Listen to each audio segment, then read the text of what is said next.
बैसाख के महीने में बैसाख शिव महापुराण की कथा श्रवण करने का सौभाग्य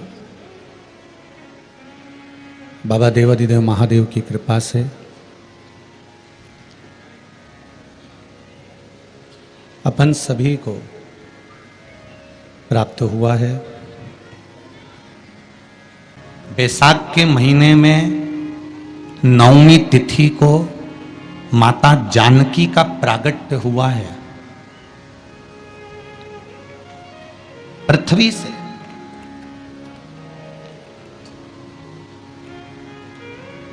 कभी एक विचार करिएगा, नरसिंह अवतार बैसाख के महीने में हुआ, कुर्मा अवतार बैसाख के महीने में हुआ, हयग्रीव अवतार बैसाख के महीने में हुआ, परशुराम अवतार बैसाख के महीने में हुआ, माता जानकी का अवतार बैसाख के महीने में हुआ।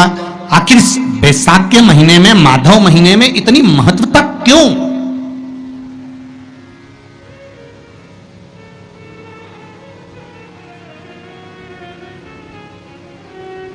बैसाख के महीने में पड़ने वाली एकादशी, चतुर्थी, प्रदोष, अमावस्या, पूर्णिमा, शिवरात्रि, ये सभी इतनी महत्वपूर्ण क्यों हो जाती है?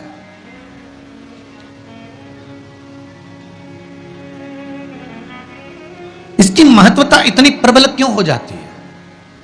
किस लिए? क्योंकि बैसाख का जो महीना पड़ता है, सूर्य की संपूर्ण तपन, सूर्यदेव अपने पूर्ण तेज के साथ में मृत्यु लोक के निवासियों पर, चाहे जलचर हो, थलचर हो, वायुचर हो, चाहे जो जीव हैं, उस पर जब किरण फेंकते हैं तो संसार का जो मनुष्य है उस पर जब ताप पड़ता है तो ताप पड़ने के कारण उसके मुख से भगवान का नाम निकल ही जाता है, स्मरण नाम निकल ही जाता है। जब उसके मुख से भगवान का नाम निकलता है तो वो भगवान की शरणागति खुद ग्रहण कर लेता है स्वयं।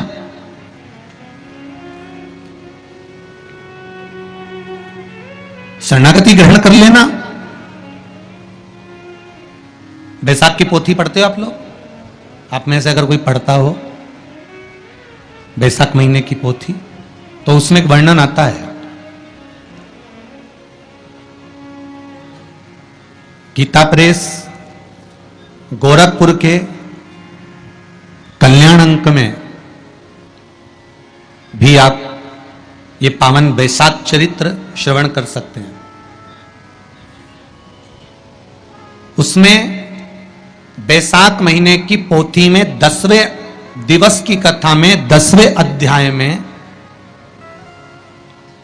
एक व्याध और शंख मुनि का चरित्र आता है।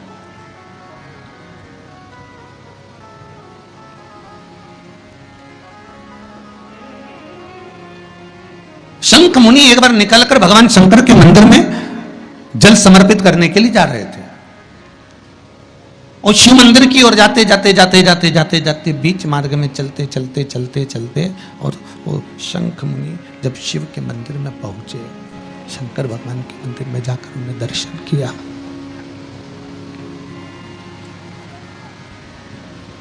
जल का पात्र उठाया और वो जल का पात्र उठाकर जब भगवान शिव को समर्पित कर रहे थे तो उसी समय जल का पात्र उठाकर जब शंकर भगवान को समर्पित करा गया और शंख मुनि निकलकर जब बाहर आ रहे थे, आते आते शंख मुनि के मन में एक भाव उत्पन्न हो गया कि जब हम भगवान शिव को कुछ वस्तु समर्पित करते हैं तो उसका फल, उसका पुण्य फल हमें कितने समय में प्राप्त होता है? ये शंख मुनि के मन में एक विचार जागृत हो गया, शंख मुनि के मन में एक भाव जागृत हो गया।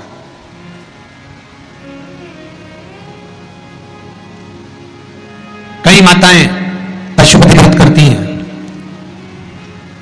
कई ऐसी माताएं हैं जिन्होंने 2-3 बार पशुपति व्रत कर लिए होंगे, दूसरे को बताया, उसने व्रत करा, उसका हो गया, उसको फायदा भी मिल गया, और ये 3 कर ली, उसके बाद भी कुछ ना कुछ रह गया। तो इसके मन में आया कि बताओ, मैं भी व्रत कर रही हूँ, ये भी व्रत कर रहे हैं, ये भी व्रत को सुन कर रहा है, मैं भी व्रत कर रही हूँ, आखिर बात समझ में नहीं आती। उसको लाभ मिल गया, मुझे लाभ नहीं मिला। उसको लाभ की अनुभूति हो गई, मुझे लाभ की अनुभूति नहीं हुई। तो कभी विचार करना कि तुमने उसको पशुपति व्रत बताया, उसने व्रत किया और बड़े दिल से करा, बड़े बड़े दिल से करा, तुम्हारे बताए अनुसार करा। मतलब तुम्हारी बात पर कितना विश्वास होगा उसको, तुम्हारी बात पर कितना भरोसा होगा उसको। और तुम्हारे बताए अनुसार उसने पशुपति व्रत कर लिया और उसका काम हो गया। और तुम 2 बार 3 बार 4 बार 5 बार कर चुकी तो भी नहीं हुआ। उसका कारण क्या हो सकता है? उसका एक कारण है, तुम्हारी बात पर उसने विश्वास कर लिया, पर तुम अभी विश्वास पूर्ण रूप से कर नहीं पाई हो। तुमने ये सोचा है कि दुनिया कर रही है तो अपन भी कर लो। एक बार महाराज ने बोला है कर लो, देखा जाएगा। पर तुम्हारे बात में वो जागृतता, तुम्हारे पास में वो बल, तुम्हारे पास में वो जागृतता, तुम्हारे पास में वो बल, तुम्हारे पास में वो विवेक, तुम्हारे पास में वो बल प्राप्त नहीं हुआ, वो विश्वास जागृत नहीं हुआ। यदि तुम्हारे पास वो विश्वास जागृत हो जाता, वो बल जागृत हो जाता, तो तुमने जब पशुपति व्रत करा उसका फल तुमको मिल जाता। अगर विश्वास जागृत होता तो फल मिल जाता।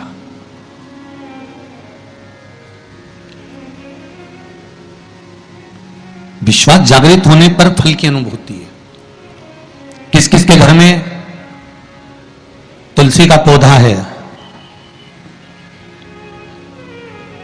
सबके यहां है? रख लो।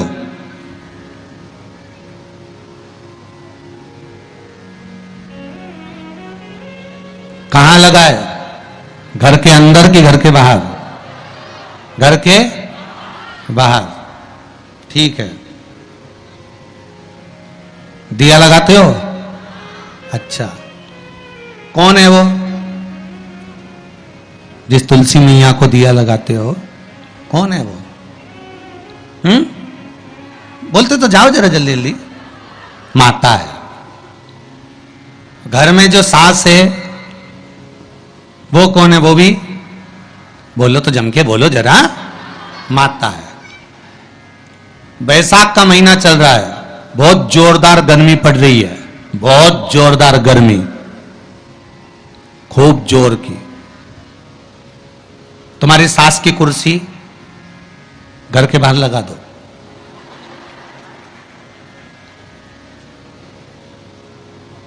कितने घंटे बैठ सकती है वो? बोलो जरा, जम के बोलते जाओ। यहां विश्वास की कथा चल रही है, भाव और श्रद्धा की कथा चल रही है। कितने घंटे बैठेगी वो? अरे 1 घंटा भी जाने दो लीजी जी। 15 मिनट ऐसी चिलचिलाती हुई धूप में वो बैठ जाए, बहुत कठिन बात, बहुत कठिन। तुम्हारे घर के दरवाजे पर तुलसी का क्यारा है, तुम उसको दिया लगाती हो, माता कहती हो, पूछती हो, पूजती हो। तुमने तुलसा महारानी से कहा, मां बैसाख की गर्मी पड़ रही है, तेरे को गर्मी लग रही होगी, चल थोड़ी देर में तुझे अपने कक्ष में लेकर चलती हूं, थोड़ी छांव में रख देती हूं, तेरे ऊपर एक छत्र लगा देती हूं, थोड़ा सा एक ब्लाउज का टुकड़ा पड़ा हुआ है, पीस पड़ा हुआ है, उसको मैं तेरे ऊपर डाल देती हूं, जिससे तुझे गर्मी कम लगेगी। कभी विचार किया? पिनाया है सबने? ए झुटेलियो, पाटीदार जी गाड़ी लगाओ जरा, सबका घर चला। देख के तो आए कितों के घर में पिनाया है? अरे देखा देखी में काम बिगड़ जाता है। एक बार कक्षा 8वीं का पेपर था, बच्चों के लिए एग्जाम में लिखने को आ गया, दिल्ली की सबसे बड़ी मीनार का नाम लिखो। आगे वाले ने लिख दिया दिल्ली में कुतुब मीनार है, पीछे वाले ने आगे वाले का देखकर लिख दिया दिल्ली में कुतिया बीमार है। जितने बैठे हैं उसमें से 50, 100, 200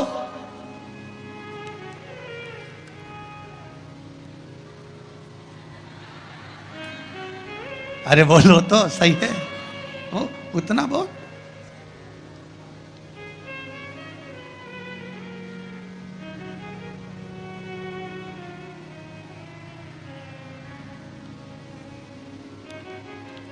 ये तो आपकी चित्तवृत्ति में आपको थोड़ा सा वो कहते हैं ना, एक पत्नी अपने पति के पांव छूती है, एक पत्नी अपने पति को प्रणाम करती है, और बाकी की जितनियों से पूछा गया क्या सब पांव छूती है? हाँ, तुरंत तैयार। अरे गुरुजी आओ,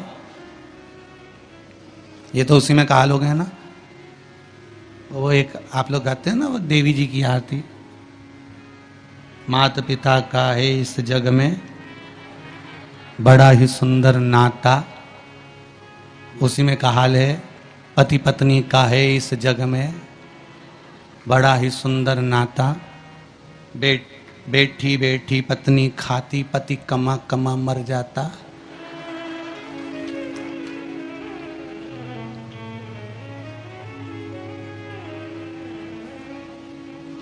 okay? सारी तनख्वाह निपटाने वाली, बच्चों के नाम पर आइसक्रीम खुद खा जाने वाली। विचार करे सुक्का, अब सोचे कि एक उठाया सब ने, हाँ हमने भी डाल रखा है। अरे थोड़ा सा दिल में, हृदय में, चित्त में, मन में भाव लेकर जा, बस थोड़ा सा भी लाए ना, उतने में तो कल्याण हो गया। जैसे पत्र में किसी ने लिखा कि बच्चे शिव मंदिर में जाते हैं, नंदी महाराज के कानों में कुछ कहते हैं, उसको कहना नहीं आता, तो उतरी भाषा से, दिल से, हृदय से, चित्त से, मन से जो कहा भगवान ने उसको स्वीकार कर लिया। अब कहे तो है ना दिल से। शिव मंदिर में जाना, एक लोटा पानी चढ़ाना, शंकर को यदि एक चावल का दाना चढ़ाया, एक मूंग का दाना चढ़ाया, या एक फूल की पत्ती को भी समर्पित करा, तो शिव ने उसको स्वीकार करा। शंकर भगवान पर एक बेलपत्र चढ़ाई, शिव ने उसको स्वीकार करा। अब देव तो शंकर को,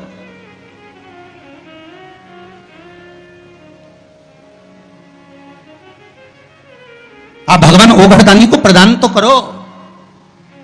शंकर भगवान पर चढ़ी हुई एक बेलपत्री का मोल तत्व संसार का मनुष्य जिस दिन समझ गया, उस दिन उसको डॉक्टर के पास जाने की जरूरत ही नहीं पड़ेगी। केवल एक बेलपत्र का अगर उसने शंकर भगवान पर चढ़ी हुई एक बेलपत्र के मोल तत्व को अगर वो समझ गया, तो भगवान शंकर की भक्ति को अगर वो समझ गया, महामृत्युंजय मंत्र को अगर समझ गया, श्री शिवाय नमस्तुभ्यम मंत्र को समझ गया, पंचाक्षर मंत्र नमः शिवाय को समझ गया, षडाक्षर मंत्र ओम नमः शिवाय को अगर वो समझ गया, तो उसको फिर डॉक्टर के पास जाने की जरूरत नहीं पड़ेगी। उसकी भक्ति का बल इतना बढ़ जाएगा, श्रद्धा का बल इतना बढ़ जाएगा कि उसको कहीं जाना ही नहीं पड़ेगा। कुछ कहना चाहते हो? देव जरा माइक।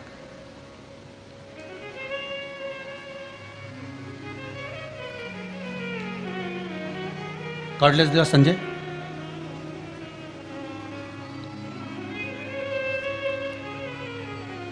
एक बेलपत्री का बल कितना प्रबल होता है, एक बेलपत्री का लक्ष्य तत्व कितना प्रबल होता है, कितना बलित होता है वो। एक बेलपत्र शिव को समर्पित करना। बचाओ जरा। क्या नाम है बाबू आपका? चालू करिए उसको। हो गया चालू।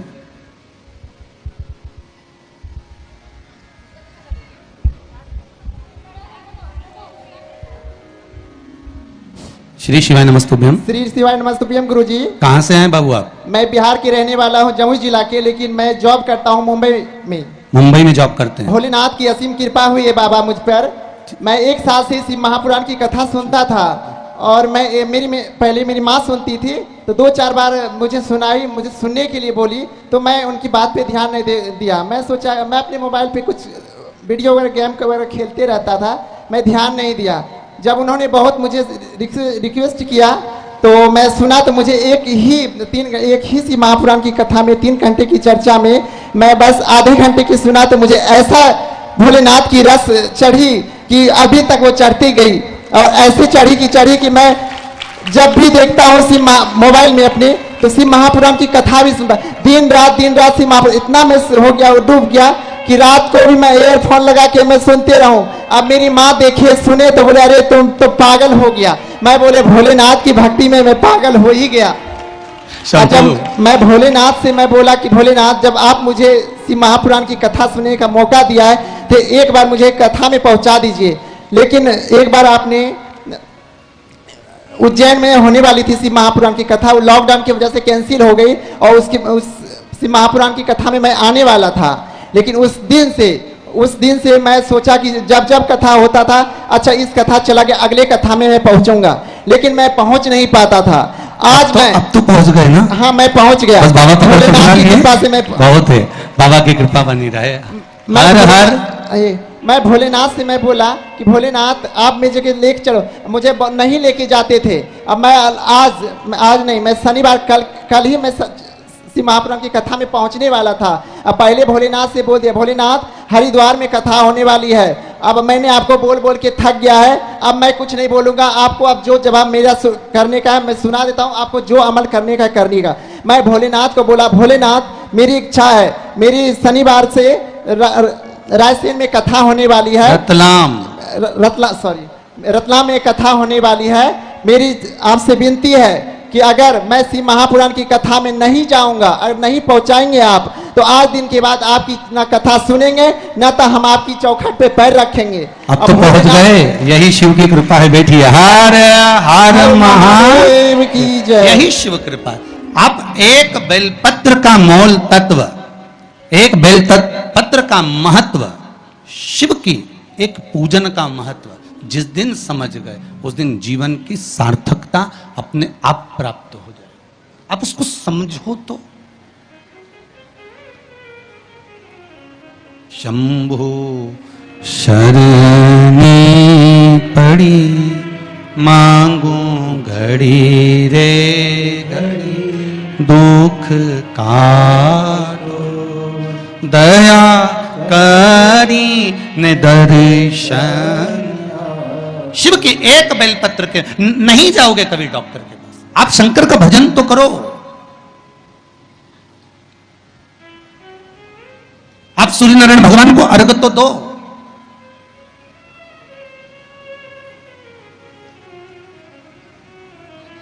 आप एक बेलपत्र शंकर को समर्पित तो करो।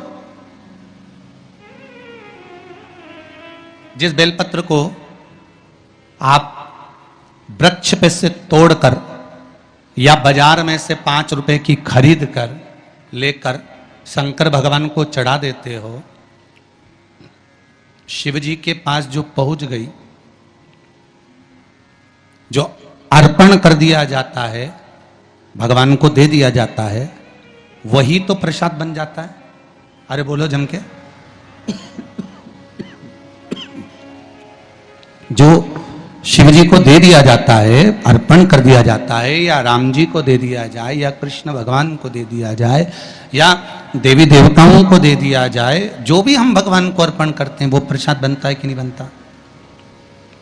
अरे बोलो जम के, बनता है ना प्रसाद। तो राम जी को तुमने लड्डू का भोग लगाया तो वो प्रसाद बन गया, उसको तुम लोगों ने खाया कि नहीं खाया? अरे बोलो जम के, खाया। हनुमान जी के मंदिर में ले जाके नारियल फोड़ा, वो प्रसाद बन गया। वो की चिटक निकाल निकाल के तुमने खाई कि नहीं खाई? खाई ना। देवी जी के मंदिर में गए, पूड़ी और हलवे का भोग लगाया, वो प्रसाद बना कि नहीं बना? अब शंकर भगवान को कोई तुम रोज तो चूरमा नहीं लगाओगे, शंकर भगवान को रोज तो तुम लड्डू लेकर नहीं जाओगे, शंकर भगवान को रोज तो तुम मिश्री लेकर नहीं जाओगे। तो शंकर भगवान के लिए रोज क्या लेकर जाते हो? बेलपत्र। अगर शिव जी को तुमने जो बेलपत्र चढ़ाया तो वो प्रसाद बना कि नहीं बना? बन गया ना। अब प्रसाद बन गया तो उस बेलपत्र को उठाकर लाकर खाना और खाकर अपनी औषधि के रूप में उसको स्वीकार करना।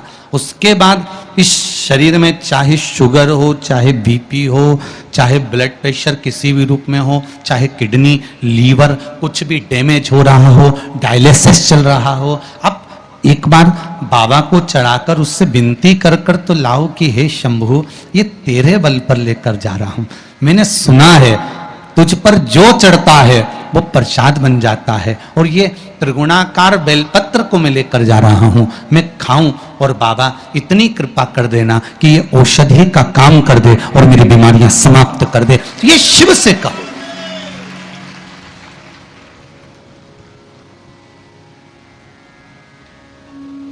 क्यों निर्माल्य बनकर फेंका जाए बेलपत्र को?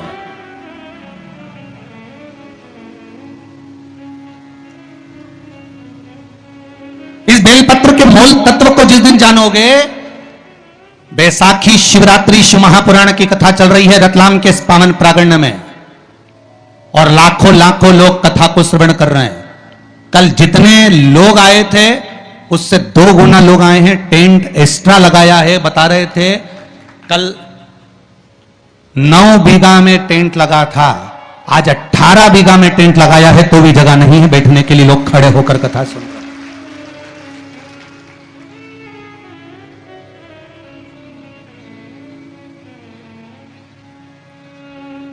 और 18 बीघा के टेंट में भी जगह नहीं। पीछे पुरुष को आप एक निगाह अगर मारकर देखेंगे तो ढेरों में खड़े हैं, इधर देखो उधर देखो, जहां निगाह पहुंच जाए उधर देख लीजिए। महाराज लाखों लाखों लोग इस कथा को सुन रहे हैं। एक नियम बना लो बैसाख महीने से कि शंकर भगवान पर जो बेलपत्र चढ़ी है वो औषधि का काम करती है। शिव पर चढ़ी हुई बेलपत्र मंदिर में क्यों छोड़ें? क्यों नदी में हम इसको विसर्जन करें? क्यों नदी में छोड़ें हम इसको?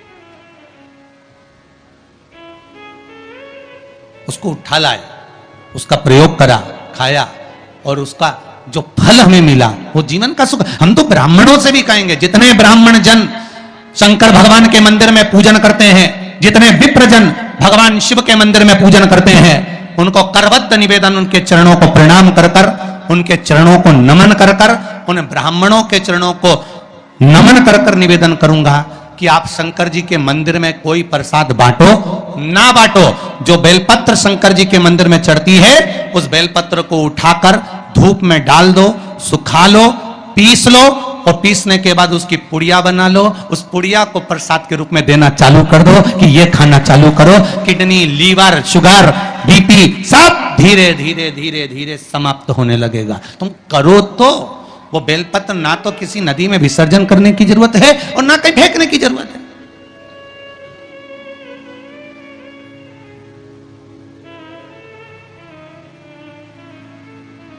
प्रतिदिन भगवान को तुलसी चढ़ाते हो ना? तो रोज भगवान को तुलसी उनके भोग में चढ़ाते हो, उनके सामने चढ़ाते हो, उनके सम्मुख में ठाकुर जी की तुलसी चढ़ाते हो। उठा लाए, प्रयोग में लो, क्यों उसको विसर्जन में डालते हो?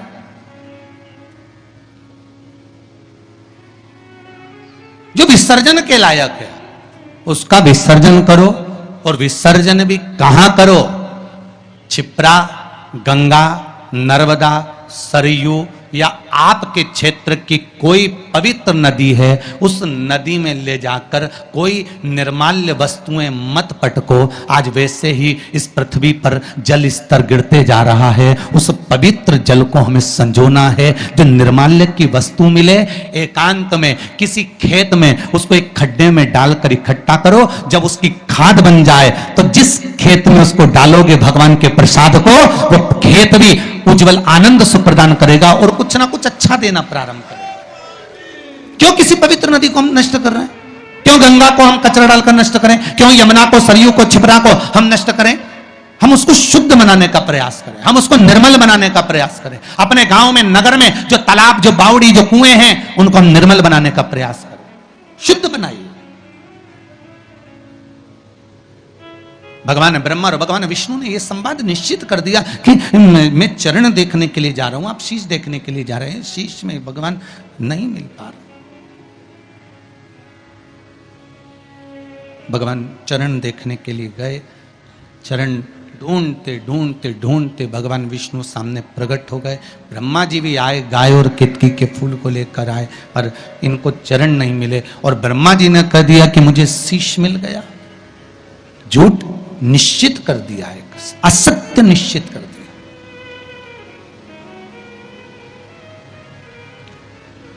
जितने झूठ बोलने वाले होते हैं ना, उनसे एक निवेदन है, बोलो तुम्हारी झूठ बोलने की आदत है ना, खूब बोलो, हमारी तरफ से एकदम फ्री। झूठ बोलो, खूब बोलो। गला पकड़ रहा है बाबू। झूठ बोलो, खूब बोलो, दमदारी से बोलो। तुम्हारी जितनी कैपेसिटी है उसके अनुसार बोलो, मना नहीं हो। हम ये भी नहीं बोलेंगे कि मत बोलो, पर झूठ कहां बोलना है वो समझ लेना।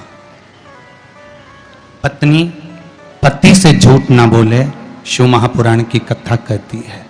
एक झूठ माता सती ने शंकर जी से कह दिया था, मैंने कोई परीक्षा नहीं दी। सती का क्या हाल हुआ? बोलते जाओ जल्दी जल्दी, अपने रतलाम वाले हैं, बोलते जाओ। सती का क्या हुआ था? जल के क्यों जली? क्या जरूरत पड़ी सती माता को जलने की? क्यों जली है माता सती? क्यों भस्म हुई है माता सती? क्या कारण था माता सती के जलने का? केवल एक झूठ माता सती ने भगवान शंकर से आकर कह दिया था, मैंने कोई परीक्षा नहीं ली, कोई परीक्षा नहीं ली। शंकर भगवान ने ध्यान लगाकर देख लिया। तुम मार्केट में पल्लू यहां लेके चल रही हो कि यहां? तुम आकर पति ने पूछा क्यों, तो वो दुकान पे खड़ी थी और थारा पल्लू इधर पड़ा था।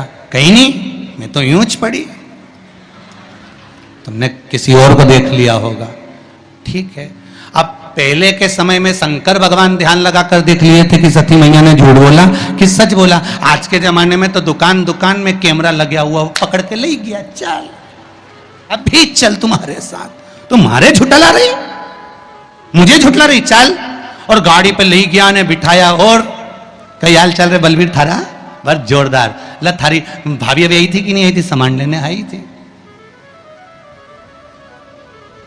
सिर पे पल्लू था कि इनंग धरा था? क्या अब मैं सामान दिखाऊं कि भाभी का पल्लू देखो? ठीक है, जरा कैमरा लगा थे तो अरे चार चार लग गया है। तो जहां थारी भाभी खड़ी थी वहां कैमरा था, ये लग गया हमारा पीछे ही। ले जरा दिखाना। और जो दिखाया तो पल्लू तो यंज धरा था। तो उन्हें कहा, तो झूठ बोल दी। फिर शिव पुराण कह रही, सती मैया ने शंकर जी से झूठ बोला। पत्नी कभी अपने पति से झूठ ना बोले।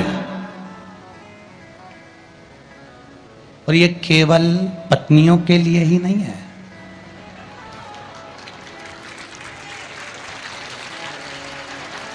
कितनी खुश हुई रे तुम लोग, गजब। केवल ये पत्नियों के लिए नहीं, पतियों से भी निवेदन है, झूठ ना बोले। पत्नी पति से, पति पत्नी से झूठ ना बोले। और एक निवेदन करूंगा मेरे घर की बेटियों से, क्योंकि आप मेरे घर की बेटी हो, भारत की भूमि पर जन्म ली हो, और भारत की भूमि पर जो बेटियां जन्म लेती हैं वो मेरे ही घर की बेटी कहलाती है। उनसे निवेदन करूंगा कि आप, मेरी बेटियों से निवेदन है, सबसे झूठ बोल लेना, पर जिस मां ने तुमको कोख में रखा और जिस पिता ने पूरी जिंदगी तुम्हारे ऊपर खर्च कर दी, कमा कर लगाने में, पढ़ाने में, उस माँ बाप से कभी झूठ मत बोलना। सत्य कह दो कि यह बात है।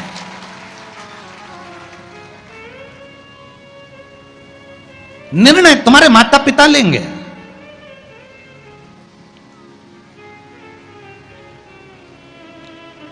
गणेश जी महाराज की शादी होना थी। घर में बड़े कौन थे? शंकर जी के, कार्तिक के। शादी किसकी हो रही है? गणेश जी की। प्रजापतियों की कन्या रिद्धि और सिद्धि।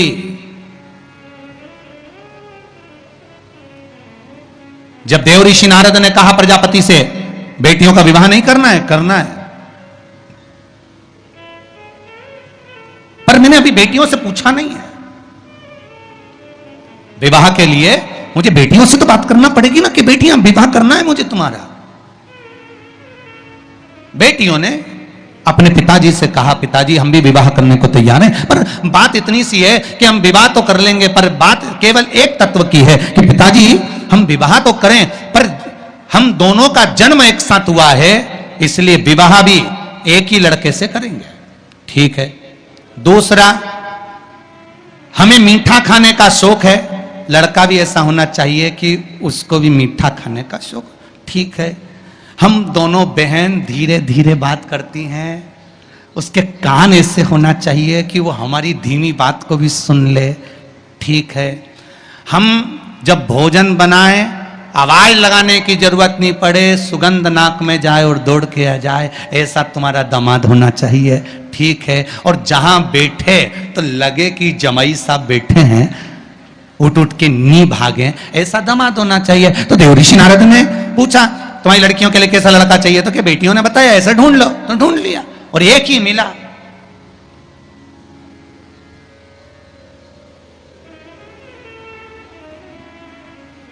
और वो दामाद भी कोई साधारण नहीं था।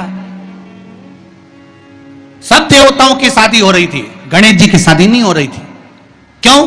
क्योंकि इनको मुंह काय का लगा था? हाथी का। अब जब मुख हाथी का लगा हुआ है तो सबसे पहले प्रथम देवता गणेश जी महाराज थे और सबसे पहले ब्याह शादी में इन्हीं को बुलाते थे। पर दिक्कत एक ही थी कि इनकी नहीं हुई थी ना, तो ये सबका काम बिगाड़ देते थे। अब इनकी पूजन हो रही शादी में, जिनके यहां भी इनको बुलाते हैं वहां शादी में इनकी पूजन होती, और ये अपने चूहों उनको कह देते चूहे को कि चले जा, वो दूल्हे के कपड़े रखे ना पीछे से ही काटिया, और जितने दुल्हन के कपड़े धरे उनके भी कुतरिया, जब कुतर दे। और चूहे जाते और शादी में जो दूल्हा दुल्हन कपड़े पहनते सब कुतर देते हैं। सब शादी में यही हाल, सारी शादी में। एक दिन शनि महाराज निकल कर जा रहे थे तो ब्रह्मा जी ने शनि देव से कह दिया, जितने भी दूल्हा दुल्हन की शादी होती है, क्यों शनि देव अपनी कुदृष्टि इन पर क्यों देते हो? शनि जी ने कहा मैं कहां कुदृष्टि देता हूं, और क्या बताओ, दूल्हा दुल्हन के सारे कपड़ों में आग लग जाती है, सारे कपड़े कुतर जाते हैं, चूहे उनको काट देते हैं, ऐसे छेद पड़ जाते हैं, ये आप नहीं दे रहे तो कौन दे रहा है?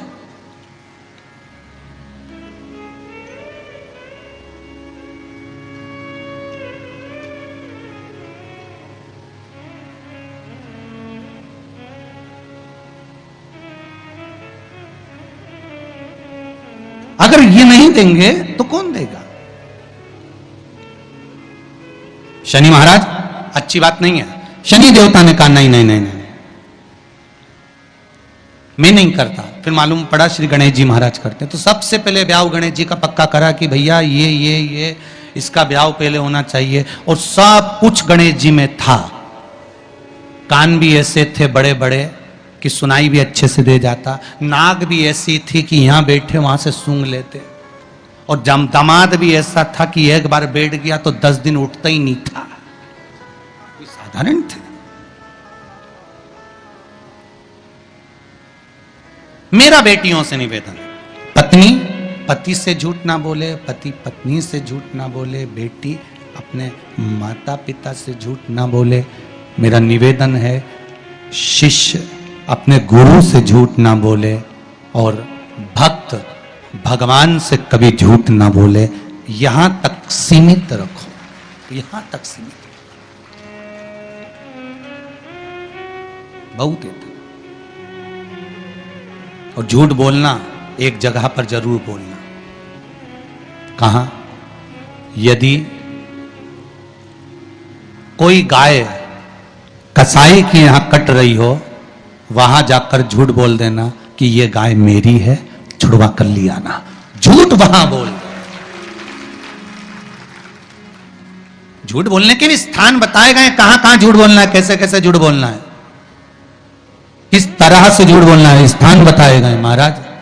कि ये गाय अगर कसाई के यहां कट रही है तो वहां झूठ बोल दो कि ये गाय मेरी है, ये कटे ना, ये मेरी है।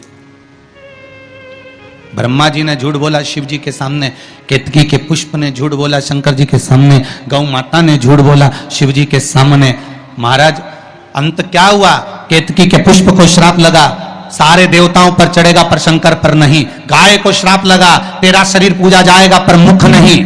ब्रह्मा का सिर जिससे वो झूठ बोल रहे थे उस सिर को काटा गया, लुढ़कता लुढ़कता शीश गया, कर्मनाशा नदी प्रकट हो गई। अंत में ब्रह्मा का कटा हुआ सिर बट का वृक्ष बनाना पड़ा, बट वृक्ष बनाना पड़ा। आखिर झूठ बोलने वाले मुख की गति बहुत बुरी हो जाती है। और पहले के समय में अदालत नहीं होती थी, पहले के समय में पंचायत नहीं होती थी, पहले के समय में एक काम होता था, गांव के लोग उसको ले जाते थे, शंकर जी के मंदिर में खड़ा कर देते थे और उठा गंगा जल और कह दे कि तूने ऐसा नहीं करा। मतलब शिव के मंदिर में झूठ बोलने वाला व्यक्ति अंत समय में पलंग पर तड़प तड़प कर मरता है, उसके शरीर की गतियां बेकार हो जाती,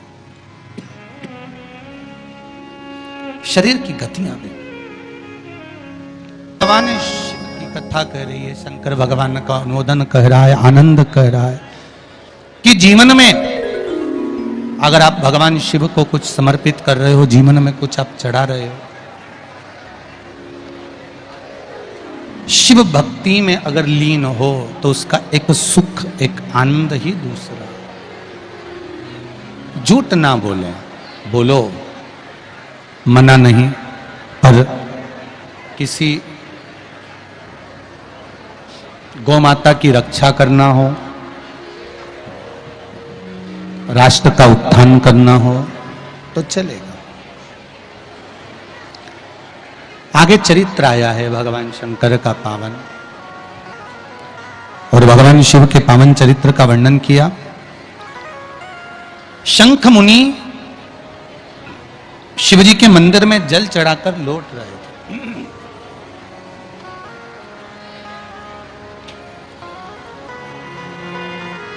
श्री शिवाय नमस्तुभ्यम, श्री शिवाय नमस्तुभ्यम। शंख मुनि जल चढ़ाकर लौट रहे थे। शंख मुनि ने कहा कि फल कितने दिन में मिल सकता, कब प्राप्त हो सकता? बहुत ध्यान से सुनना बैसाखी शिवरात्रि शिव महापुराण की कथा को।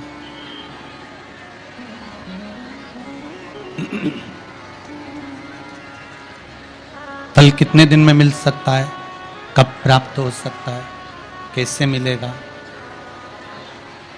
शिव पुराण कह रही है, शंख मुनि जैसे ही बाहर आए, एक सामने से सर्प निकल कर जा रहा था।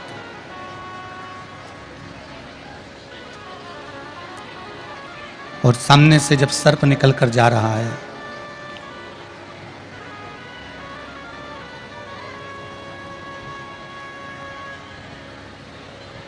जब सामने से सर्प निकल कर जा रहा है, शंख मुनि को देखकर सर्प ने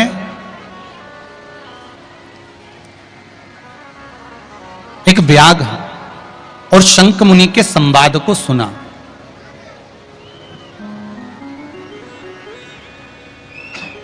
जिस संवाद में शंख मुनि व्याघ्र को बैसाख महीने की शिवरात्रि का वर्णन कर रहे हैं, बैसाख महीने की शिवरात्रि का वर्णन कर रहे हैं।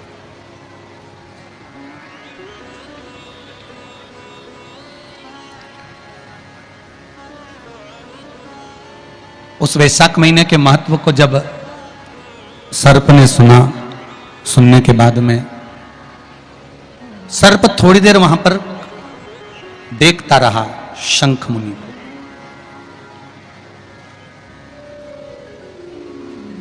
कुछ देर बाद जब शंख मुनि वहां से जाने लगे, शंख मुनि जब वहां से जाने लगे तो सर्प ने आवाज लगाई। शंख मुनि को लगा कि ये सर्प है और सांप कहां ये वाणी बोल पाता है, मनुष्य की वाणी को कैसे बोल पाएगा? इस मनुष्य की वाणी को कैसे सर्प बोल सकता?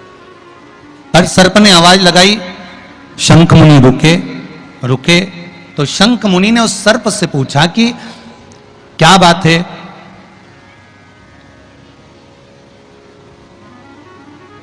कुछ कहना चाहते हो आप? हां प्रभु, मैं अपनी दशा आपको कुछ बताना चाहता हूं। क्या कहना चाहते हो? क्या चाहते हो आप कहना? क्या बोलना चाहते हो बताओ।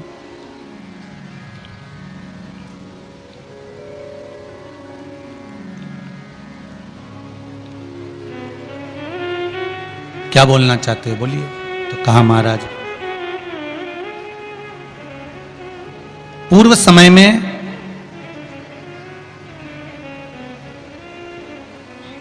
कुशित मुनि का मैं पुत्र, मेरा नाम रोचन था। मैं कुशित मुनि का पुत्र था, मेरा नाम रोचन था। महाराज,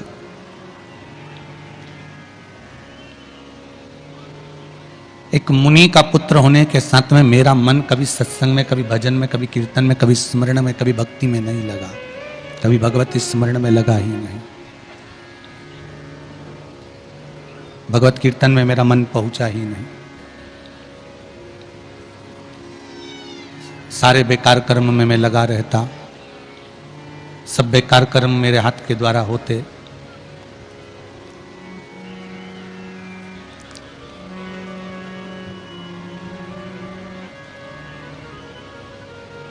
चोरी मैं करता, छल मैं करता, बेईमानी मैं करता, कपट में करता, निंदा में करता, बुराई में करता। सब बेकार कर्म मेरे द्वारा होते। एक बार मेरे पिता का जो निवास है वो प्रयागराज है।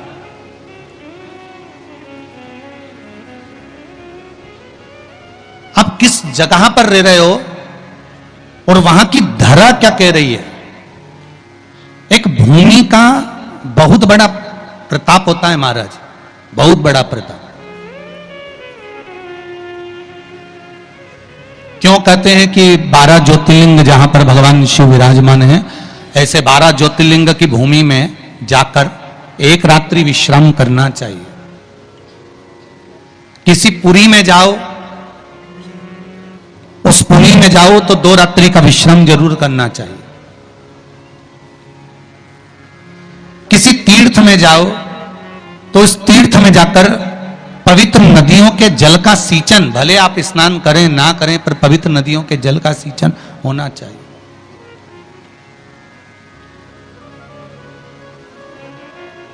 क्यों कहा जाता है कि इतने पवित्र नदियों का सींचन करिए, जल का सींचन करिए, पुरियों के जाकर निवास करिए। 12 ज्योतिर्लिंग की भूमि पर जाकर आप वहां पर 12 ज्योतिर्लिंग की भूमि पर जाकर एक रात्रि विश्राम करिए। क्यों कहा जाता है?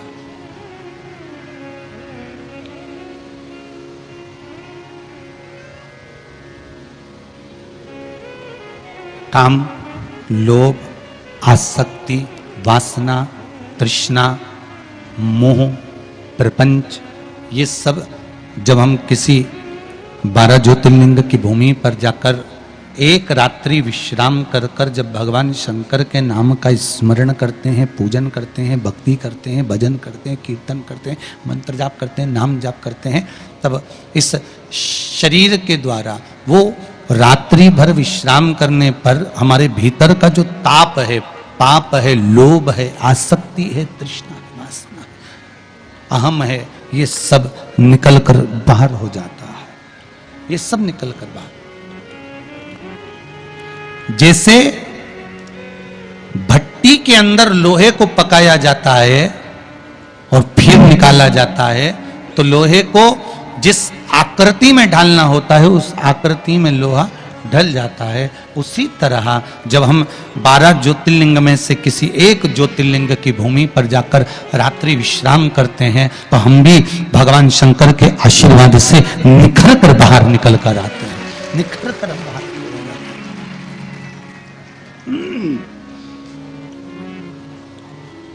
हम निखर कर बाहर की ओर आ जाते हैं। हमारी मन की, हृदय की, चित्त की जो सुंदरता है भजन के बल पर, वो सामने प्रकट हो जाती है।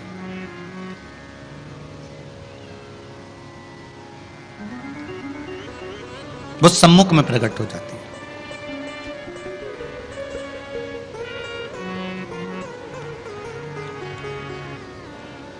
आज प्रयागराज में मेरे पिता कुशित मुनि का निवास था।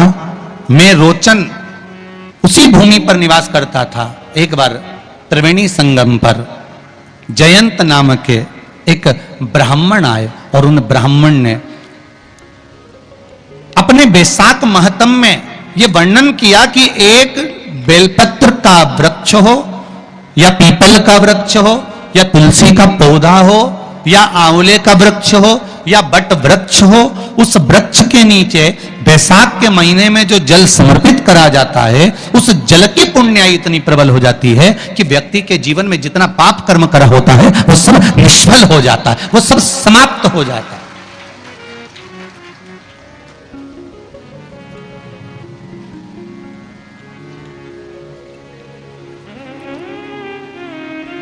एक हरिचंदन का वर्णन आपको पहले कथा में करा है, सुना है आप लोगों ने कि नहीं सुना? किस किसने सुना जरा हाथ उठाओ। हरिचंदन का वर्णन करा था। ध्यान होगा कि तुलसी की लकड़ी जब सूख जाती है तो उस तुलसी की सूखी हुई लकड़ी को घिसकर चंदन बनाया जाता है और उस चंदन को कार्तिक महीने में भगवान ठाकुर जी को, लड्डू गोपाल को, भगवान कृष्ण को, राम को या शालिग्राम भगवान को वो चंदन लगाया जाता है। तो उस चंदन की महत्वता इतनी प्रबल होती है, उस चंदन की इतनी प्रबल महत्वता होती है कि उस चंदन को जब भगवान पर लगाते हैं और लगाया हुआ चंदन हमारे हाथ में जो रह जाता है उसको संभाल कर रख लेते हैं। वही चंदन जब किसी बच्चे को निमोनिया हो जाता है या ठंड की शिकायत हो जाती है या उसकी श्वास चलने लगती है या उसका दम भराने लगता है, बच्चा की पसली चलने लगती है, तब केवल उस चंदन को कंठ पर लगा दिया जाता है तो 20 से 25 मिनट के अंदर वो बच्चा ठीक हो जाता है। उसकी इतनी प्रबलता होती है हरिचंदन।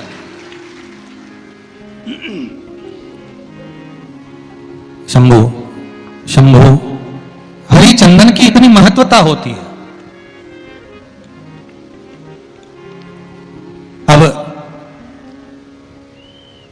तुलसी की जड़ को घिसकर उसका चंदन बनाकर भगवान को लगाना, वो हरिचंदन। उसी तरह यहां जयंत के मुख से, जयंत ब्राह्मण के मुख से सुना जा रहा है कि बैसाख महीने में पवित्र वृक्ष के जड़ में एक लोटा जल समर्पित कर देने पर और वहां की जो रज है उसको मस्तक पर चढ़ा लेने पर 84 लाख योनियों से मुक्ति मिल जाती है। 84 लाख योनियों से। आप में से कितनी माताएं या कितने भाई लोग बैठे हैं जो शंकर जी के मंदिर पर जाते हैं और मंदिर पर जब जाते हैं वापिस जब लौट कर आते हैं तो मंदिर की चौखट का स्पर्श कर कर अपने मस्तिष्क पर उस रज को लगाते हैं? आप में से कितने लोग हैं? हैं बहुत सारे? ठीक है। अब जितने लोगों ने हाथ उठाया और नियम से अगर शंकर मंदिर की दरवाजे की चौखट पर भगवान शंकर को जल चढ़ाने के बाद जब आप लौट कर आ रहे हैं और उनकी चौखट पर आपने हाथ फेर कर अपने मस्तिष्क पर उस रज को लगाया है, वो धीरे धीरे अपने भाग्य की ओर देखते हैं। तारीख लिख लेना कि मैंने इतनी तारीख से मंदिर जाना चालू करा, इतनी तारीख से मैं ये काम कर रहा हूं और इतनी तारीख तक मुझे ये फल की अनुभूति हुई। ये देखिए उस एक बेलपत्री और चंदन का फल किसी ने भेजा है, देखिए जरा। एक्सरे भी लगा दिया हो, पर हम डॉक्टर नहीं हैं।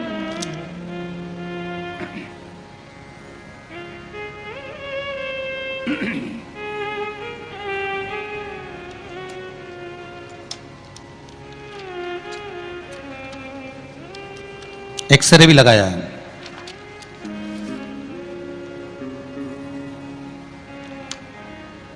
मेरा नाम गोपाल पोरवाल है।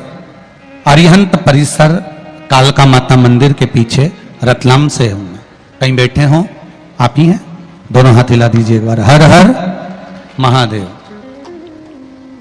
गुरुदेव, मेरे गले की हड्डी और टॉन्सिल बढ़ी गई थी। मैं 3 साल से बहुत परेशान हो रहा था।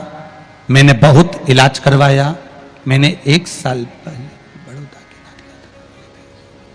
हेलो मैंने 1 साल पहले बड़ौदा के नरियाद में गले के जो स्पेशलिस्ट हैं उनको भी दिखाया, पर कोई फायदा नहीं हुआ।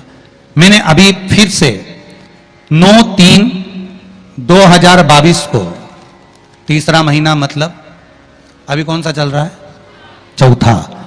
9 तारीख तीसरा महीना 2022 को इंदौर के बॉम्बे हॉस्पिटल में बताया, वहां के डॉक्टर ने ऑपरेशन का बोल दिया था। कहा था कि ऑपरेशन कराना पड़ेगा तभी जाकर ठीक हो पाएगा। गुरुदेव, मेरे घर पर लॉकडाउन से आपको कथा चलती है और कथा में आपके श्रीमुख से मैंने कई बार सुना था कि शिवलिंग पर 1 लोटा जल चढ़ाने से कितना फायदा होता है। शिवलिंग पर चढ़ी बेलपत्र को खाने से बड़ी से बड़ी बीमारी दूर होती है। इसलिए मैंने शिवलिंग पर 1 लोटा जल और 1 बेलपत्र खाना शुरू कर दिया। उसका फायदा यह हुआ कि गुरुजी, मैं 19 तारीख को चौथे महीने में, कौन सा महीना चल रहा है भैया? चौथा। तीसरे महीने से प्रयोग करना चालू करा। चौथे महीने 19/4/2022 को इंदौर के बॉम्बे हॉस्पिटल में डॉक्टरों को दिखाने के लिए गया तो डॉक्टर ने ऑपरेशन करने से मना कर दिया और कहा तुम्हें आराम लगना चालू हो गया। उसका एक्सरा भी मैंने लगाया है जो यहां पर है। यह शिव कथा है, ये शिव महापुराण। विराजिए, बैठिए। हर हर महादेव। शंकर का अनुमोदन, शंकर का स्मरण, शिव भक्ति, शंकर की भक्ति, शिव की भक्ति आप जिस भाव से, जिस हृदय से, चित्त से, मन से, दिल से करते हो, शिव आपके लिए वो कामना पूर्ण करता ही है। मेरा ओघड़दानी है मेरा शंकर, मेरा शिव ओघड़दानी है।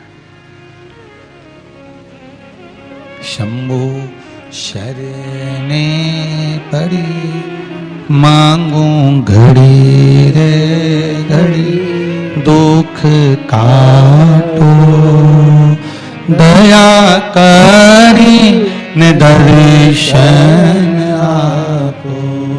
भगवान शिव से दिल से कहो।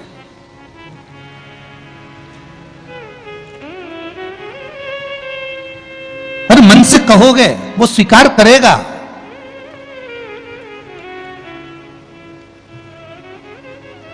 एक बेलपत्री के महत्व को समझना है हमको।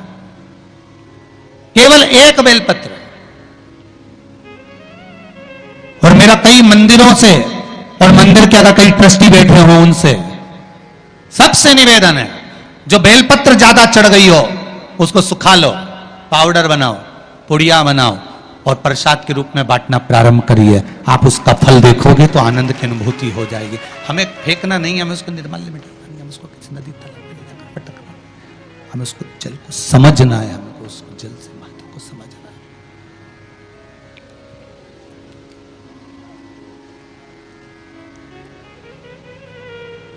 उस जल की महत्वता या उस बेलपत्री की महत्वता को हमें समझना है, जिससे हमको फल की अनुभूति हो, सुख की अनुभूति हो, आनंद की अनुभूति हो। महाराज, मैंने जयंत ब्राह्मण के मुख से कथा सुनी, जल के महत्व को सुना। पवित्र वृक्ष के जड़ में जल चढ़ाने के महत्व को मैंने श्रवण किया। जल के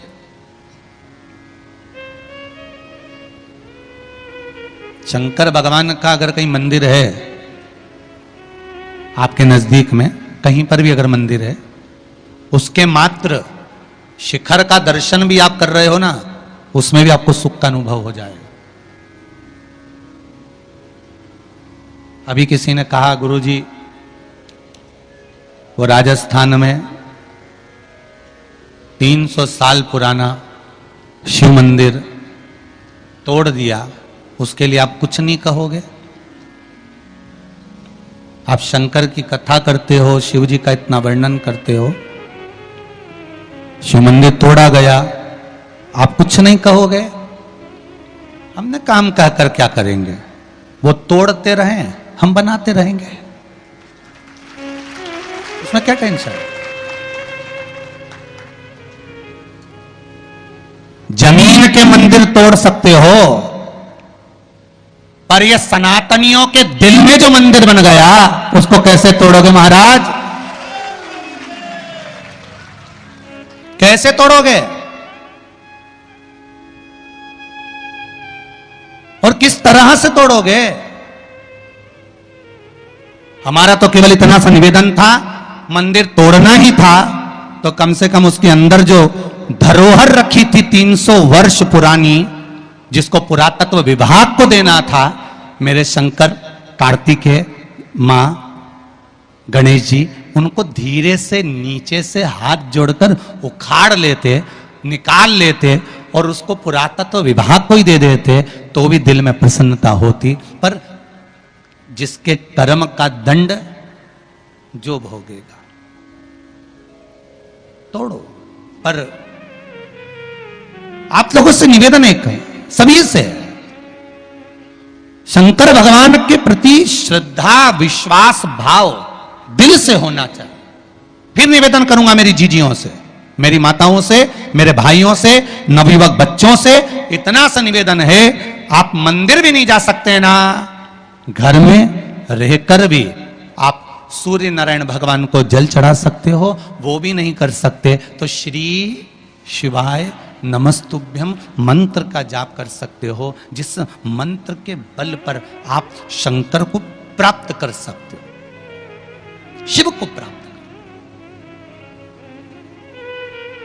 ये जितने पत्र पढ़े, ये सब ये मंत्र के ही तो बल के हैं, और भी पढ़े अभी तो बहुत सारे हैं, और हम इनको लेकर कक्ष में नहीं जाते, इसी व्यासपीठ पर यहीं रखे रहते हैं, पढ़ सकते हो आप। और जिनको संशय हो, एक एक पत्र में मोबाइल नंबर भी देते हैं, आप इकट्ठा कर लेना और बाद में भी फोन लगाकर पूछ लेना, कहीं सीओर वाले महाराज ने तो नहीं कह दिया था कि पत्र लिख के भेज दो।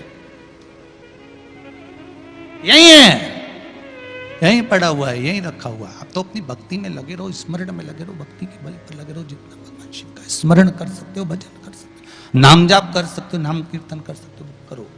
और जीवन को सार्थक बनाने का प्रयास करो, जीवन की सार्थकता आपकी हो।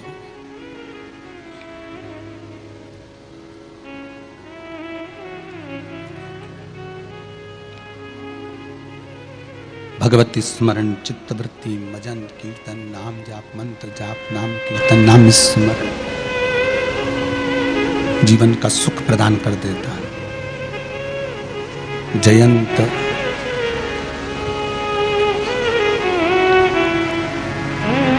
के मुख से मैंने पवित्र वृक्षों का महत्व श्रवण करा, उन पवित्र वृक्षों में लोटा भर के जल चढ़ाने का एक आनंद सुख मैंने श्रवण किया, और उस आनंद सुख के बल पर मैंने जो पाया उसका क्या महत्व कर वर्णन करूं।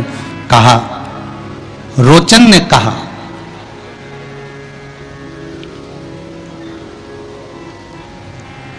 जब मुझे मालूम पड़ा जयंत ब्राह्मण प्रवचन कर रहे थे, कथा कर रहे थे, और मैं सारी मंडली को देखकर बड़ा आश्चर्य में पड़ गया कि इतने सारे लोग कथा में कैसे चले जाते हैं।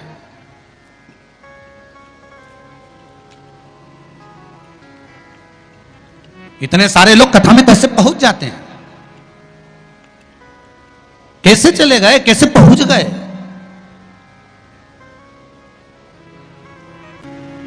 जयंत ने कहा, मैंने जयंत की मुख से श्रवण किया है, और जयंत के मुख से जब मैंने श्रवण करा एक वृक्ष के नीचे जल चढ़ाने के महत्व को, एक लोटा जल समर्पित करने के महत्व को मैंने जब सुना, तो उसका वर्णन क्या होता है।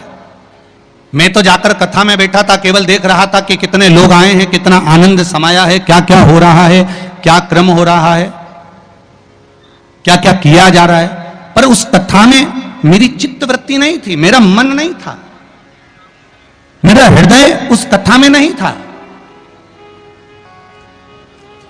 मैं जा गया था, मैंने सोचा थोड़ा सा कथा में विघ्न डालूंगा, मैंने अपने कपड़े फैला दिए, मैंने थोड़ा सा जल ढोल दिया, मैंने थोड़ा सा चिल्लाना चालू करा, मैंने थोड़ा सा अपशब्द कहना चालू करा। जो नजदीक में बैठे थे उनके सामान को मैंने छुपा लिया, उनकी वस्तु को मैंने पीछे रख लिया। तो यहां रोचन कर रहे हैं कि मेरी जो सर्प योनि हुई है, वो सर्प योनि पाने का केवल एक कारण है कि मैंने उस कथा में केवल विघ्न उत्पन्न करा।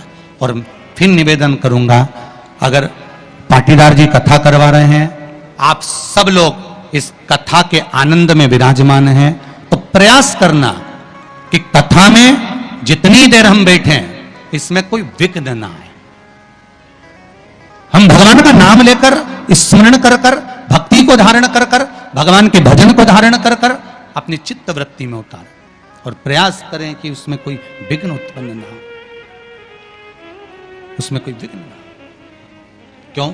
उसका कारण होता है कि उस विघ्न को हम अगर डालते हैं तो हमको ही भोगना पड़ता है। तो यहां रोचन कर रहे हैं कि मैंने विघ्न डाला और उसका कारण यह हुआ कि मुझे सर्प की योनि मिल गई। पर एक दिन मैंने उस जयंत ब्राह्मण के मुख से श्रवण कर लिया था कि बैसाख महीने में अगर शिवरात्रि पड़े और उस शिवरात्रि पर एक कलश का पात्र, लोटा तांबे का या मिट्टी में रखा हुआ जल पात्र में लेकर एक बेलपत्र का छोटा सा भाग उसमें छुआया हुआ, और फिर निवेदन कर रहा हूं अगर बेलपत्र उस दिन नहीं मिले तो पात्र लेकर चले जाना मंदिर में। मंदिर में शंकर जी पे तो बेलपत्र चढ़ी होगी ना, अरे बोलो तो जरा, चढ़ी होगी ना। उसी बेलपत्र को धोकर फिर जल के पात्र में उसको छुआकर फिर शंकर भगवान को भाव से, दिल से जो चाहते हो, धन वैभव संपदा सत्ता या रोग से मुक्ति, चाहे उदर से जुड़ी हो। हाँ, एक चीज का ध्यान करना, अगर संपदा के लिए, विवाह के लिए या विद्या के लिए या अन्य चीजों के लिए आप शिव जी को जल चढ़ा रहे हो तो उसके जल को उठाकर नहीं लाना है। और अगर रोग के लिए जल चढ़ा रहे हो कि मुझे ये तकलीफ है, घर में ये बीमारी चल रही है या रोग चल रहा है या किडनी का या लीवर का या कैंसर का या ब्लड प्रेशर का, तो जो जल तुमने समर्पित करा उसको लेकर आकर आचमन भी करना। कौन से दिन? जम के बोलो जरा। शिवरात्रि 29 तारीख को, यही महीने में जल समर्पित करना, जैसे इस पत्र में आया है, देखिए जरा।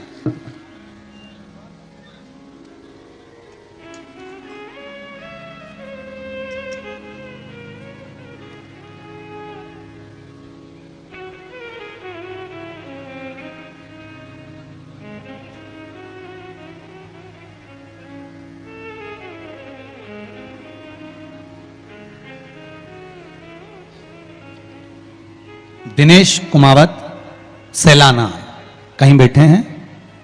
दिनेश जी कुमावत सैलाना से हाथ हिला सकते हैं कहीं बैठे हो तो। दिनेश जी कुमावत सैलाना से अगर कहीं बैठे हो तो हाथ हिला दें।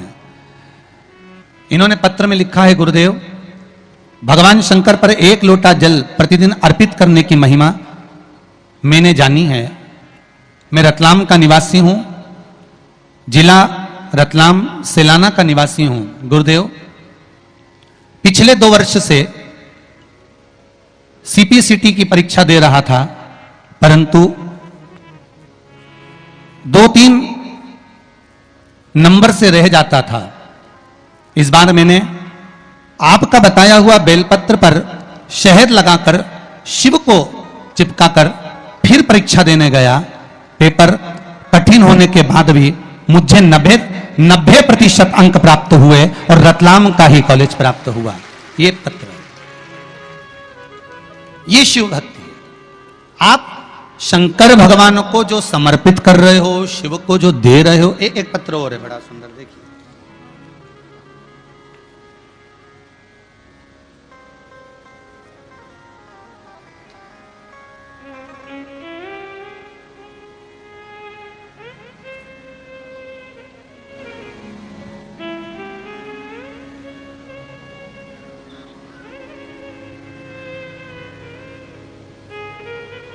एक बहुत अच्छी बात लिखी है।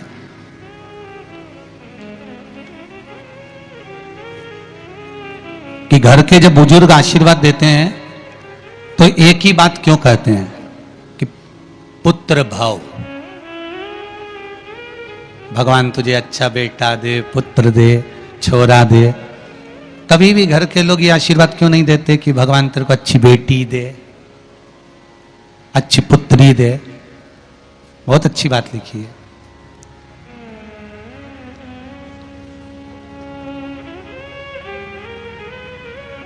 गुरुदेव, नाम ना लीजिएगा। मेरी शादी को 3 वर्ष पूर्ण हो चुके थे। कोरोना कोरोना काल में शिव महापुराण की कथा श्रवण कर रही थी। पत्र, नाम मत दिखाना, बाकी के पत्र दिखा दीजिए। लोटा जल चढ़ाना प्रारंभ करा। संतान का सुख नहीं था। परिवार के लोग यही चाहते थे कि हमेशा एक ही लक्ष्य था कि बेटा हो, बेटा हो। अब गर्भ में कौन बैठा गुरुदेव, किसको मालूम कि पुत्र है कि पुत्री है। पर घर की अभिलाषाएं इतनी ज्यादा थी कि बेटा ही होना चाहिए, पुत्र ही होना चाहिए। पर गुरुदेव, व्यासपीठ से आप एक निवेदन जरूर करना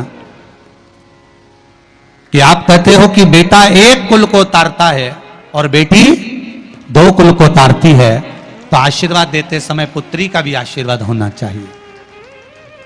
ठीक है, मैंने तो शंकर जी से मन्नत मांग ली और कहा लोटा भर के जल चढ़ाऊंगी, रोज चढ़ाऊंगी। वो सियोर वाला महाराज कहता रहता है मेरे घर के लोगों की अभिलाषा पूरी करना, पहले पुत्र ही दे देना, भले दूसरी बार में मुझे पुत्री दे देना।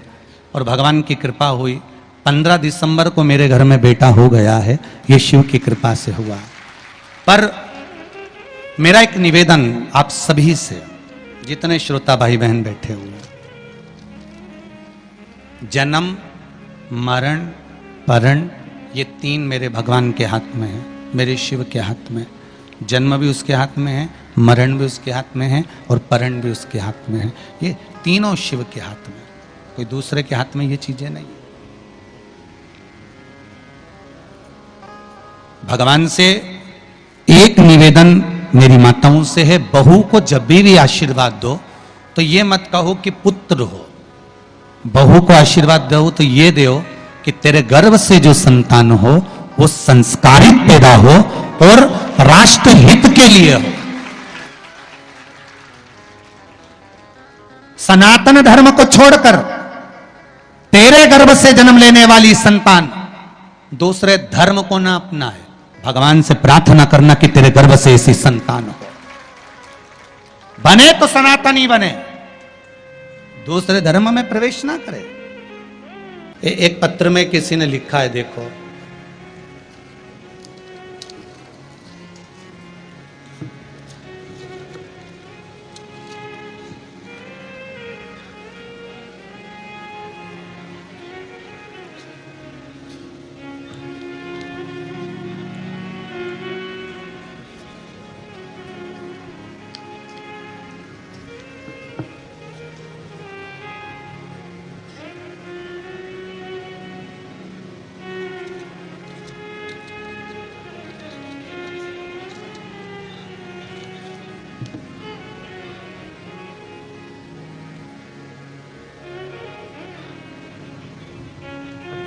धार जिले के हमारे संदला ग्राम में सेमली के नागर जी के कर कमलों से गुरु स्मृति शिव मंदिर है। उस मंदिर में गुरुदेव पहले लोग नहीं आते थे, अब पूजन पाठ ध्यान भजन होता है, निरंतर होता है और इतनी भीड़ हो रही है कि जिसका वर्णन नहीं। गुरुदेव पहली बार जीवन में मंदिरों में देखा है, कथा के माध्यम से जो लोगों ने सुना, उस मंदिर से जो प्रेरणा मिली है। छोटे छोटे बच्चे आते हैं जिनको खाने पीने का भी कुछ भान नहीं होता, चड्डी पहने हुए होते हैं। ये पत्र में लिखा है, आप लोग आस्था चैनल पर भी देख रहे होंगे, याद नहीं। जो शिवलिंग पर जल चढ़ाते नहीं आता है, वो भी एक लोटा उठाकर बच्चे जल चढ़ा जाते हैं और ऐसा लाड़ लड़ाते हैं शंकर भगवान को, नंदी को। उनके कानों में जैसा आपने कह रखा है कुछ कुछ कह देते हैं और जाते जाते नंदी की चुम्मी भी ले लेते हैं। पत्र लिखा है, ये लिखा हो। और बड़े प्रेम भाव से लाड़ लड़ाते हैं। हर सोमवार के रोज हमारे संदला ग्राम के सभी शिव मंदिर आटे के बने दीपक एक मंदिर में लगभग 15 किलो दीपक इकट्ठे हो जाते हैं। ये शिव की कृपा है, ये शंकर की करुणा। अब जरा विचार करिए कि आज इन छोटे छोटे बच्चों को जो संस्कार मिल रहे हैं, इन छोटे छोटे बच्चों को जो ज्ञान मिल रहा है, इन छोटे छोटे बच्चों को जो सुख का अनुभव हो रहा है, इन छोटे छोटे बच्चों को जो आनंद का अनुभव हो रहा है, इन छोटे छोटे बच्चों को जो ज्ञान प्राप्त हो रहा है, ये आने वाली पीढ़ी को संभालने वाले हैं। इन आने वाली पीढ़ी को संभालने का काम इन्हीं का रहेगा।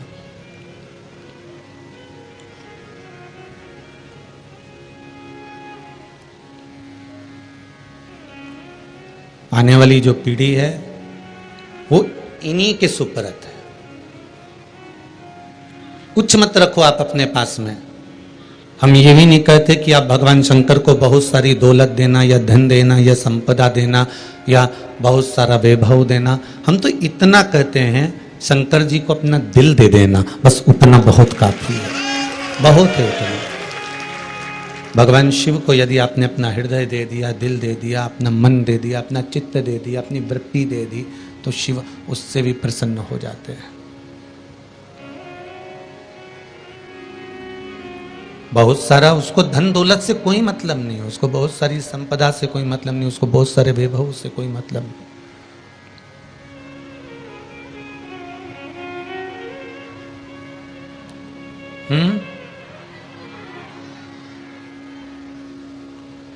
एक बात मैं कहना चाहूंगा आप सभी से, और आने वाले जिन जिन क्या कथा है सावधानी से आप लोग श्रवण करें जरा। सुबेरे 5:30 बजे से आप लोग इंतजार करते हैं मात्र कथा का। चैनल के माध्यम से करोड़ों लोग इंतजार करते हैं मात्र कथा का। अगर उनको इन माइकों के द्वारा अगर कथा सही नहीं मिले तो हमारा कथा वाचना बेकार है। करोड़ों लोग केवल इंतजार कथा का करते हैं और बैठे रहते हैं। किसके पास फुर्सत है साहब? आपके पास टाइम है क्या? इतनी दूर दूर 2-2 किलोमीटर तक धूप में चल चलाती आते हो। बाकी के लोग तो ठीक है गाड़ी में चढ़ के आ जाते हैं, हम भी गाड़ी में यहाँ तक पहुंच जाते, पर आपका तो चल चलाती धूप में 2 किलोमीटर तक पैदल चलकर यहाँ तक पहुंचना और बैठना और कथा ना मिले तो उसके लिए हमको भी बड़ा दुख होता है। इसलिए यजमान परिवारों को भी बार बार कहा जाता है कि जो साउंड चल रहा है उसको आमंत्रित कर लें, उससे बात कर लें, उसको बिठा लें। पर थोड़ा सा लोभ लालच जहां नजर आता है ना, वहां सब कार्य ऐसा ही गड़बड़ हो जाता है। हम पहले भी बोले हैं और आगे भी जिनकी कथा है, सेमली हरचंद वालों भी सुन लो, महाराष्ट्र वाले भी सुन लो और गुजरात वालों भी सुन लो। करोड़ों लोग इंतजार करते हैं मात्र कथा श्रवण करने का, और जितनी जगह है पूरे वर्ष भर में वो भी ध्यान लगाकर सुन लीजिए जरा। शंभु शिव महापुराण की कथा कहती है, भगवान शंकर का अनुमोदन कहता है कि आपकी जो भक्ति है, भगवान धन से, संपदा से या सत्ता से या वैभव से या दौलत से भगवान कभी नहीं रीझता। अगर भगवान को चाहिए तो तुम्हारा केवल निर्मल मन चाहिए। भगवान को और कुछ भी नहीं चाहिए, तुम्हारा केवल मन। उसके सिवा भगवान तुम्हारे वैभव से, तुम्हारे पास में कितनी गाड़ी है, कितना बंगला है, कितना धन है, कितना वैभव है, कितनी सत्ता है, कितनी दौलत है, भगवान को उससे कोई मतलब नहीं। भगवान को अगर मतलब है तो केवल तुम्हारे मन से मतलब है। शबरी अम्बा के दरवाजे पर भगवान गए, क्या दिया शबरी अम्बा ने? भगवान को क्या प्रदान करा शबरी अम्बा ने? केवल एक झूठे बेर, और झूठे बेर के सिवा भगवान कुछ ले भी नहीं रहा है।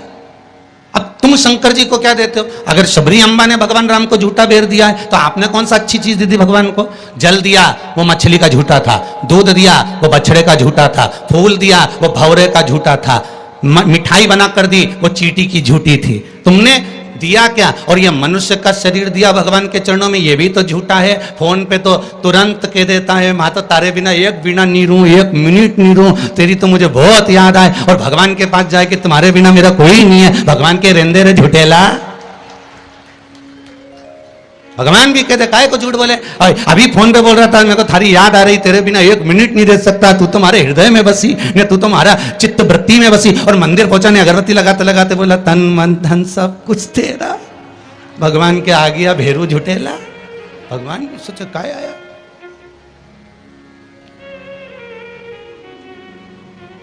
अगर शबरी अम्बा ने झूठा बेर दिया है तो हमने कौन सी अच्छी चीज भगवान को दे दी है? हमने क्या भगवान को अच्छा दे दिया है? हम भी तो झूठा ही दे रहे हैं। पुष्प दिया वो भी झूठा था, जल दिया वो मछली का झूठा था, दूध दिया वो गाय के बछड़े का झूठा था, मिठाई दी वो चींटी की झूठी थी। हम जो परमात्मा को दिए वो सब कुछ झूठा था। यहां तक हम भगवान का जो स्मरण भी कर रहे हैं, कई लोग भगवान के मंदिर में बैठकर घंटों तक माला पकड़कर भी अगर भगवान के मंदिर में बैठकर भजन कीर्तन स्मरण कर रहे हैं तो वो ये सोचे कि नहीं ये सत्य है, तो उसने उसमें भी छल कर दिया। थोड़ी देर तक तो मन लगता है, उसके बाद ये चित्त, ये व्यक्ति, ये मन कहीं ना कहीं डोल जाता है। इस मन को लोग कजन कहां लेकर चले जाते हैं। बड़ा बड़ा कठिन है महाराज, ये बड़ा कठिन। ये मन बड़ा चंचल है, कैसे तेरा भजन करूं, जितना इसे समझाऊं उतना ही मचलता है। भोलेनाथ, हे शंभो, हे त्रिकालदर्शी, हे कैलाशी, हे अविनाशी, हे शिव, हे करुणा सागर। ये चित्त, ये मन, ये वृत्ति बड़ी चंचल है।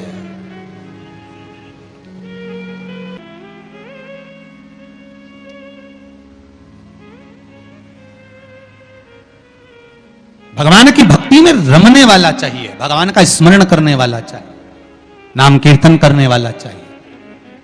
आज मैंने एक बात श्रवण करी जयंत के मुख से, रोचन कर रहे हैं, मैंने एक बात श्रवण करी जयंत के मुख से कि जयंत ने कहा कि शंकर भगवान के मंदिर में शिवरात्रि के दिन 1 लोटा जल बैसाख महीने में अगर समर्पित कर दिया जाए तो 84 लाख योनियों से छूट जाता हूं। पर मन में एक भाव जागृत हुआ, मैंने 1 लोटा जल शंकर भगवान को समर्पित करा। जब मैं बाहर निकल कर आया तो मेरे मन में फिर वही कपट भाव जागृत हो गए, जैसा मैंने कथा के पंडाल में जाकर कहा था, जैसे मैंने कथा के पंडाल में जाकर कहा था, करा कि कपड़े फैला दिए, पानी डोल दिया, कथा नहीं सुनने दी, बैग छुपा दिया, सामान छुपा दिया, वही की वही मेरे कथा के भाव में जो भाव उत्पन्न हुआ था वही की वही मंदिर से जब जल चढ़ाकर आ रहा था, जल चढ़ाकर जब निकल रहा था तो मेरे भीतर फिर वही भाव जागृत हो गया। और मैंने क्या करा कि शिव मंदिर में जो सामग्री रखी हुई थी उस सामग्री को मैंने उठाकर पटक दिया। कहीं कोई सामान रखा हुआ था वो मैंने ले जाकर भूमि पर डाल दिया। अब भूमि पर डाला, मैंने विघ्न डाला मंदिर में। मेरा शिवजी पर 1 लोटा जल तो चढ़ गया, इतने में निकलते निकलते ब्राह्मण देवता के मुख से निकल गया कि तुम शिव मंदिर में आए हो, शंकर की आराधना करने आए हो और तुम्हारे हाथों से ये पाप कर कर जा रहे हो, तुम आने वाला समय तुम्हारे लिए बेकार है। फिर कहूंगा मंदिर तोड़ना सरल है, पर तोड़ने के बाद इस शरीर के द्वारा भोगना सबसे ज्यादा कठिन है, सबसे ज्यादा। तोड़ने वालों ने तोड़ दिया, पर भोगना तो पड़ेगा, आज नहीं तो कल। तैयार हो जाओ राजस्थान के काका जी।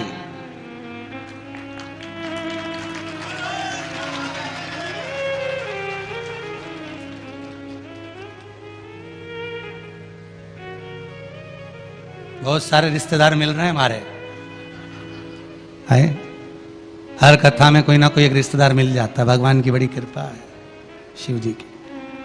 भोगना तो पड़ेगा। कुर्सी का, सत्ता का सदुपयोग वही है जहां पर धर्म है, संस्कार है, संस्कृति है, वहां पर कुर्सी और सत्ता का सदुपयोग है।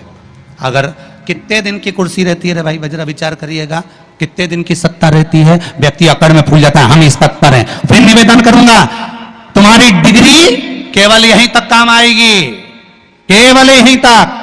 डॉक्टर की डिग्री ऊपर नहीं चलने वाली रे, इंजीनियर की डिग्री ऊपर नहीं चलेगी।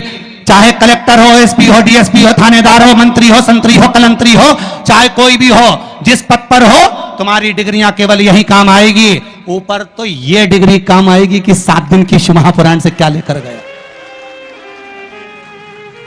शंकर भगवान को कितना जल चढ़ाया, वहां डिग्री काम आएगी। किसी बहन बेटी को घर से धक्कर मार कर निकाला, ये डिग्री वहां काम आएगी। किसी भूखे को भोजन कराया, प्यासे को पानी पिलाया, ये डिग्री वहां काम आएगी। वहां तुम्हारी ये डिग्रियां काम नहीं आएगी कि तुमने यहां पर कितने % इकट्ठा करा, ये तो साफ छोड़ जाना है। आखिरी में इतना बड़ा फोटो टंगेगा, प्लास्टिक के फूल की माला, और दीवार पे खील से ठोक दिए जाओगे, और कंडा जलाकर 16 श्राद्ध में घी और शक्कर की धूप दी जाएगी, और कुछ नहीं। अभी खा लो बादाम, बाद में तो शक्कर और घी मिलना है। और श्वास की बीमारी में मर गए, उसके बाद भी कंडे की धुआं देंगे कि और मर ले जा, ना छोड़ने वाले। इसलिए सावधान इंडिया, थोड़ा सतर्क हो जा, सुधर जा। शिव भक्ति करिए, अनुमोदन करिए, स्मरण करिए। कहा सर्प योनि में पड़ गया वो रोचन, और सर्प योनि में पड़ा पर फल क्या मिला, तो कहा किसी स्थान से अगर कोई शिव को जल चढ़ाकर शिवरात्रि के वाले दिन बैसाख के महीने में आ रहा होगा, उसका दर्शन करेगा। दर्शन करते से तो सर्प योनि से छूट जाएगा। अब अंदाजा लगा लीजिए कि शिवरात्रि पर जो शंकर भगवान को बैसाख महीने में जल चढ़ाकर आता है, उसका मुख भी अगर देख लिए तो 84 लाख योनियों से छूट सकते हो। ये शिव तत्व है, ये शंकर की कथा है। ऐसी पावन शिवरात्रि, बैसाख शिवरात्रि, बैसाख के महीने की शिवरात्रि शिव महापुराण की कथा यहाँ चल रही है। उसका आज 2 दिवस यहाँ पर विराम हुआ है। कल कथा का 3 दिवस रहेगा। भाव भक्ति से आप लोग कथा श्रवण करिए, आनंद के साथ भगवान शिव की भक्ति को आनंद में स्वीकार करिएगा। सभी को आज दूसरे दिवस की कथा के विराम दिवस की बधाई हो। कल कथा का 3 दिवस रहेगा। मेरा रतलाम के सभी भक्तों को, साधुओं को, संतों को, ब्राह्मण जन को और आप सभी श्रोता भाई बहनों को बहुत बहुत साधुवाद देता हूँ। और आनंद के साथ भगवान की अविरल भक्ति को धारण करो और अपने जीवन को सार्थक बनाए। एक कथा रह गई है नयन और श्रवण शक्ति वाली, तो वो कल की कथा में लेंगे अगर बाबा की कृपा रही तो।